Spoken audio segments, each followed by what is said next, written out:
मईशतें बुनियादी बात है, इसको समझें। मईशतें न रातों रात आबाद होती कि हैं। इंडिया की जो स्टॉक मार्केट है वो 5 ट्रिलियन के लैंडमार्क पे पहुंच गई है ताड़ साहब। IMF का पाकिस्तान से फिर डू मोर का मुतालबा, गैर मुल्की ज़र मुबादला के ज़खायर मजीद बढ़ाने और करंट अकाउंट खसारा मसनूई तौर पर कम ना दिखाने का मुतालबा कर दिया। क्यों कदम कदम पे एक एक दुकान पे गालियां पड़ रही हैं इनको? खुदा का खौफ करें यार। अमूमन ये होता है कि जब किसी मुल्क के अंदर इलेक्शंस हो रहे होते हैं तो अनसर्टन सिचुएशन होती है कि पता नहीं कौन वजीर आजम बनेगा, इलेक्शंस का जो माहौल होता है। लेकिन तार साहब 10 साल में पिछले नरेंद्र मोदी की जो हुकूमत है, इतनी मजबूत पॉलिटिकल स्टेबिलिटी है। IMF की जानिब से कहा गया जी cut down your expenses Pakistan को। अब इसके तहत वफाकी हुकूमत एक साल में 300 अरब रुपए से ज्यादा के अखराजात कम करेगी। कैसे इस पे अमल दरामद मुमकिन? और ये मजे की बात है, अभी सिर्फ 5 राउंड जो हैं वो हुए हैं, अभी 2 राउंड पड़े हुए हैं, लेकिन स्टिल जो स्टॉक मार्केट है उसमें इतनी स्टेबिलिटी है। इट मींस कि मैक्रो इकोनॉमिक स्टेबिलिटी भी इंडिया के अंदर मौजूद है, पॉलिटिकल स्टेबिलिटी भी मौजूद है। 300 अरब रुपया वो कहते हैं अपना अखराजात कम करें और 600 अरब रुपये का वो कह रहे हैं एडिशनल रेवेन्यू भी इकट्ठा करें। उसका मतलब है नई टैक्सेस लगाएं। दूसरी तरफ तारड़ साहब, वो कतरियों ने हमसे पैसे मांग लिए हैं। एक नई जनरेशन आई, उन्होंने कहा ये तो खा गए, इन्होंने तो लूट मार का बाजार गर्म किए रखा है। ये चीजें, इसमें एक चीज देखनी होती है कि लीडरशिप और डेडिकेशन। मोदी साहब का या अमित शाह का कोई प्रोग्राम नहीं है दुबई में प्राप्त। तार साहब, अमूमन ये होता है कि जब किसी मुल्क के अंदर इलेक्शंस हो रहे होते हैं तो अनसर्टन सिचुएशन होती है कि पता नहीं कौन वजीर आजम बनेगा, इलेक्शंस का जो माहौल होता है। लेकिन तार साहब 10 साल में पिछले नरेंद्र मोदी की जो हुकूमत है, इतनी मजबूत पॉलिटिकल स्टेबिलिटी है कि इंडिया की जो स्टॉक मार्केट है वो 5 ट्रिलियन के लैंडमार्क पे पहुंच गई है तार साहब। और ये मजे की बात है, अभी सिर्फ 5 राउंड जो हैं वो हुए हैं, अभी 2 राउंड पड़े हुए हैं, लेकिन स्टिल जो स्टॉक मार्केट है उसमें इतनी स्टेबिलिटी है। इट मींस कि मैक्रो इकोनॉमिक स्टेबिलिटी भी इंडिया के अंदर मौजूद है, पॉलिटिकल स्टेबिलिटी भी मौजूद है। और इससे ये भी अंदाजा हो रहा है कि नरेंद्र मोदी इलेक्शंस भी जीत रहे हैं, क्योंकि अगर अनसर्टन सिचुएशन हो तो मार्केट्स फ्लक्चुएट करती हैं। आप खुद ताड़ साहब बड़े मजबूत बिजनेसमैन, अमेरिका में इतना बड़ा बिजनेस करते हैं। ताड़ साहब, एक तरफ तो ये मसला है, दूसरी तरफ ताड़ साहब वो कतरियों ने हमसे पैसे मांग लिए हैं। वो कतर के फॉर्मर प्राइम मिनिस्टर रह चुके हैं, शेख हम्माद बिन जासम बिन जबर अल थानी। उन्होंने कहा हमारा $450 मिलियन दें आपने। वो हमारे जिस कंपनी में हमने इन्वेस्ट किया था उसमें 800 मिलियन की इनकम हो चुकी है और आपने अभी तक पैसे नहीं भेजे। ताड़ साहब, ये इसको आप कैसे देखते हैं कि एक तरफ हमसे, और शायद इससे लग ये रहा है कि वो सऊदीज को अलर्ट कर रहे हैं कि आप वहां पे इन्वेस्टमेंट तो कर रहे हैं लेकिन बी केयरफुल, ये पैसे वापस नहीं करते। ताड़ साहब, कैसे देखते हैं इस फाइनेंशियल सिचुएशन को? चीमा साहब, सबसे पहले मोदी साहब को डिस्कस करते हैं। मोदी साहब की सियासत को देखा जाए तो वो उन्होंने एयर टाइट सियासत करते हैं। एयर टाइट से मुराद है कि चांस कहीं से नहीं लेते।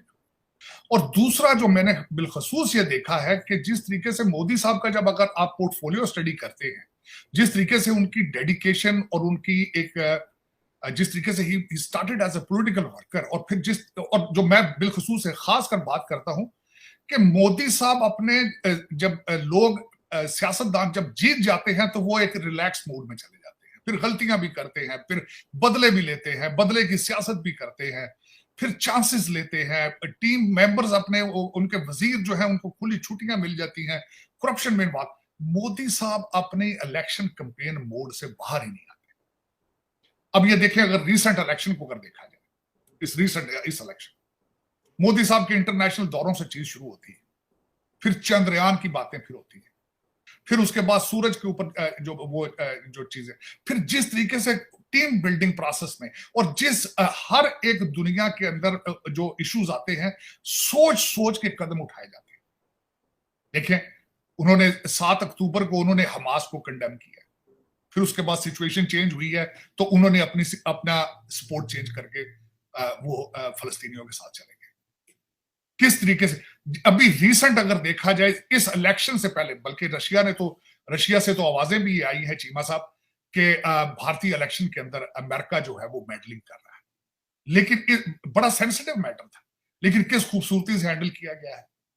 पैनिक नहीं हुए। देखिए ना, पैनिक हो जाते ना, पैनिक होके कोई ऐसा बयान दे देते, जयशंकर साहब भी बयान ऐसा दे देते, अमित शाह साहब ऐसा बयान दे देते, मोदी साहब ऐसा बयान दे जाते जो डीरेल हो जाते। इलेक्शन पे इंपैक्ट आ जाता है। इलेक्शन के दौरान 2-4 स्टेप लिए गए हैं, मैं हैरान हूं कि वो भी उनके हक में जा रहे हैं।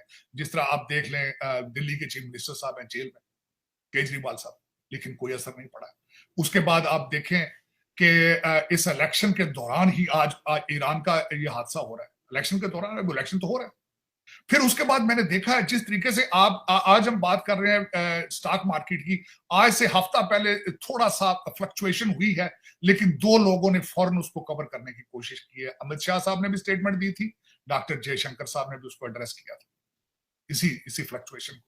तो चीमा साहब इसी इलेक्शन के दौरान श्रीलंका वाले भाग के चाइना गए हैं, चाइना ने बंदरगाह की एक्सपेंशन की है, लेकिन इसी इलेक्शन पे उन्होंने फौरन जाके ईरान के साथ डील बना ली अपनी फौरन। इसी इलेक्शन से फौरन पहले आपने देखा होगा कि अमेरिका के साथ तनाव आया रिलेशनशिप में, जयशंकर साहब फौरन रशिया पहुंच गए। तो ये देखें, ये चीजें, इसमें एक चीज देखनी होती है कि लीडरशिप और डेडिकेशन और नेशनलिज्म। मोदी साहब का या अमित शाह का कोई प्रोग्राम नहीं है दुबई में प्रॉपर्टी बनाने का। डॉक्टर जयशंकर साहब जो हैं, उनका कोई इंटरेस्ट नहीं है कि कनाडा में मेरे बच्चे पीआर ले लें, पब्लिक परमानेंट रेजिडेंसी। उनका कोई टारगेट नहीं है कि आईएमएफ का पैसा हमने लेकर तो लंदन में कितनी प्रॉपर्टी बनानी, ये उनका टारगेट नहीं है। बल्कि मैंने आपको कल भी कहा था, सोच की बात, यहां से तरनजीत संधू जो है एक्स जो एम्बेसडर है, वो इलेक्शन लड़ रहे हैं। और इस वक्त जितनी सख्त गर्मी है वहां पे वो जलसे कर रहे हैं। मैंने कल, मुझे किसी दोस्त ने तस्वीर भेजी है कि Taranjit Sandhu ex ambassador motorcycle के ऊपर अपनी कैंपेन चला रहे हैं, मोटरसाइकिल। तो ये सोच इस माइंडसेट है, इस माइंडसेट। और इसमें सबसे बड़ा जो एक वैल्यूएबल चीज है भारत के अंदर इस वक्त, वो उनका नेशनलिज्म। और उस नेशनलिज्म के पीछे वो भी चीज आना चाहिए उनके अंदर, नेशनलिज्म जरूरत थी उसकी। वजह क्या है?